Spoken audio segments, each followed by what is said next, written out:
ಮಸೀದಿ ಹತ್ರ ಬಂದಾಗ ಅಲ್ಲಿ ಸಾಕಷ್ಟು ಸಮಯನ ಅಲ್ಲೇ ಕಳೆದ್ರು. ಆಮೇಲೆ ಮುಂದೆ ಮೂವ್ ಆಗ್ಲಿಲ್ಲ ಅಂತೇಳಿ ಕೆಲವರು ಅದನ್ನ ಮಾತಿಗೆ ಬೆಳೀತದೆ. ಅದರಿಂದ ಮಾತಿಗೆ ಬೆಳೆದು ಸ್ವಲ್ಪ ದೀರ್ಘಕ್ಕೆ ಬಂದಾಗ ಪೊಲೀಸ್ನವರು ಇಮಿಡಿಯೇಟ್ ಆಗಿ ಆಗ್ತಾರೆ. ಹಾಗೆ ಅವರನ್ನ ತಿಳಿಗೊಳಿಸಿ ಇದನ್ನ ಮಾಡಕ್ ಪ್ರಯತ್ನ ಮಾಡ್ತಾರೆ. ಆದ್ರೂ ಸಹಿತ ಜಾಸ್ತಿ ಸಂಖ್ಯೆಯಲ್ಲಿ ಜನ ಸೇರಿದ್ರಿಂದ ಲಾಠಿ ಚಾರ್ಜ್ ಮಾಡಿ ಅವ್ರನ್ನೆಲ್ಲ ಹೊರಗೆ ಹಾಕಿದ್ದಾರೆ. ಅದಾದ ನಂತರದಲ್ಲಿ ಪೊಲೀಸ್ನವರು ಹೊಡೆದ್ರು ಅಂತೇಳಿ ಅದನ್ನ ನೆವ ಇಟ್ಕೊಂಡು ಪೊಲೀಸ್ ಠಾಣೆ ಮುಂದೆ ಬಂದು ಒಂದು ಇದು ಮಾಡ್ತಾರೆ, ಪ್ರತಿಭಟನೆ ಮಾಡ್ತಾರೆ. ಆ ಒಂದು ಸಂದರ್ಭದಲ್ಲಿ ಆ ಕಡೆ ಇನ್ನೊಂದು ಕೋಮಿನವರು ಸಹಿತ ಅವರು ಸಾಕಷ್ಟು ಸಂಖ್ಯೆಯಲ್ಲಿ ಜನ ಸೇರಿ ಒಂದು ಕಲ್ಲು ತೂರಾಟ ಮಾಡ್ತಾರೆ ಮತ್ತು ಯಾವುದು ರೋಡ್ ಸೈಡ್ ನಿಲ್ತಿದ್ದು 4-5 ಬೈಕ್ಗಳಿಗೆ ಬೆಂಕಿ ಹಾಕಿದ್ದಾರೆ. 1-2 ಸಣ್ಣ ಪುಟ್ಟ ಅಂಗಡಿಗಳಿಗೆ ಬೆಂಕಿ ಹಾಕಿದ್ದಾರೆ. ಉಳಿದಂತೆ ಕಂಟ್ರೋಲ್ ನಲ್ಲಿದೆ. ಫೈರ್ ಇಂಜಿನ್ ಮತ್ತೆ ನಮ್ಮ ಪೊಲೀಸ್ ಫೋರ್ಸ್ ಸಾಕಷ್ಟಿದೆ. ಕಂಪ್ಲೀಟ್ ಸಿಚುವೇಶನ್ ಕಂಟ್ರೋಲ್ ನಲ್ಲಿ ತಗೊಂಡಿದೆ. ಇಲ್ಲ, ಯಾರಿಗೆ ಏನು ಏಟಾಗಿದ ಬಗ್ಗೆ ಸದ್ಯ ಯಾವುದು ಮಾಹಿತಿ ಇಲ್ಲ. ನಮ್ಮ ಪೊಲೀಸ್ ಅಧಿಕಾರಿಗಳಿಗೂ ಸಹಿತ ಯಾವುದು ಅದನ್ನ ಮಾಹಿತಿ ತಗೋತೀವಿ. ಸಣ್ಣ ಪುಟ್ಟ ಗಾಯಗಳು ಇದೆ ಬಿಟ್ರೆ ಏನು ಮೇಜರ್ ಯಾರಿಗೇನು ಗಾಯ ಅದನ್ನೆಲ್ಲ ವೆರಿಫೈ ಮಾಡ್ತೀವಿ.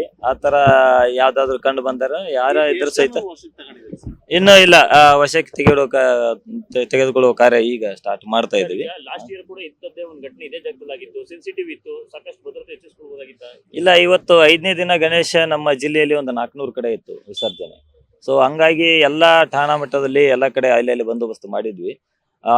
ಇಲ್ಲಿ ಆದ್ರೂ ಸಹಿತ ಒಂದು KSRP ಮತ್ತು 2 ಇನ್ಸ್ಪೆಕ್ಟರ್ ಸಹಿತ ಇದ್ರು ಆ ಒಂದು ಸಂದರ್ಭದಲ್ಲಿ.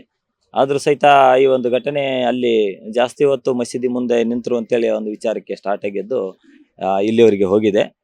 ಕಂಪ್ಲೀಟ್ ಸಿಚುವೇಶನ್ ಕಂಟ್ರೋಲ್ ತಗೊಂಡಿದ್ದೀವಿ. ಫರ್ದರ್ ಏನು ಡ್ಯಾಮೇಜ್ ಆಗದ ರೀತಿಯಲ್ಲಿ ಮತ್ತು ಫರ್ದರ್ ಏನು ಆಗದ ರೀತಿಯಲ್ಲಿ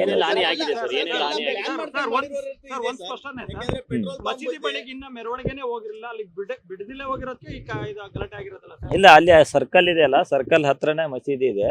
ಅಲ್ಲಿವರೆಗೆ ಪ್ರೊಸೆಷನ್ ಹೆಡ್ ಅಲ್ಲೇ ಇತ್ತು.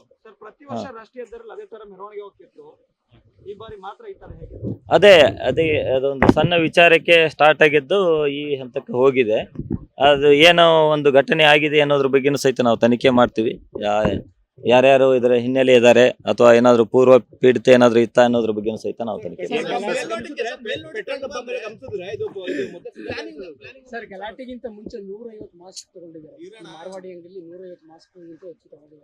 ಇಲ್ಲ, ಅದನ್ನೆಲ್ಲ ವೆರಿಫೈ ಮಾಡ್ತೀವಿ. ಸದ್ಯದ ಮಾಹಿತಿ ಪ್ರಕಾರ ಇದು ಆ ಒಂದು ಸರ್ಕಲ್ಗೆ ಹೋದಾಗ ಒಂದು ಆದ ಘಟನೆ ತರ ಇದೆ.